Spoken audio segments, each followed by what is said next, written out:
حضرت عیینہ بن حسن فزاری نبی کریم صلی اللہ علیہ وسلم کی خدمت میں حاضر ہوئے۔ نبی کریم صلی اللہ علیہ وسلم اس وقت سیدہ عائشہ رضی اللہ عنہا کے ہاں موجود تھے۔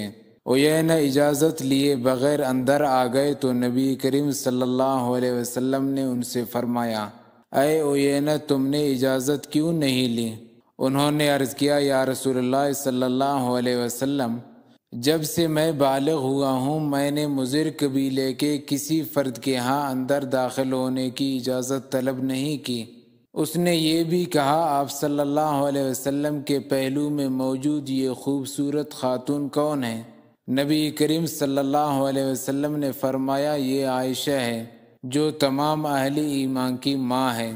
اس نے کہا، کیا میں اس کی جگہ تبدیل کر کے آپ کو زیادہ خوبصورت عورت نہ دوں؟ نبی کریم صلی اللہ علیہ وسلم نے فرمایا، اے عیینہ، اللہ تعالیٰ نے اس عمل کو حرام قرار دیا ہے۔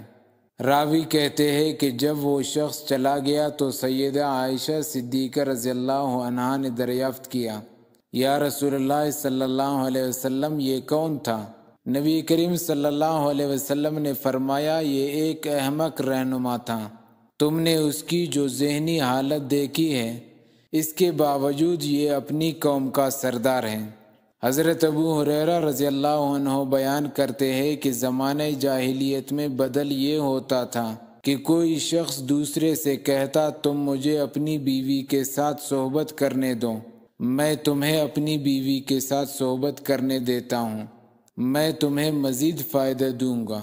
حضرت عروہ رضی اللہ عنہ سے روایت ہے، رسول اللہ صلی اللہ علیہ وسلم نے ارشاد فرمایا کہ عورتوں سے نکاح کرو، کیونکہ ان کی وجہ سے تمہیں مال ملے گا۔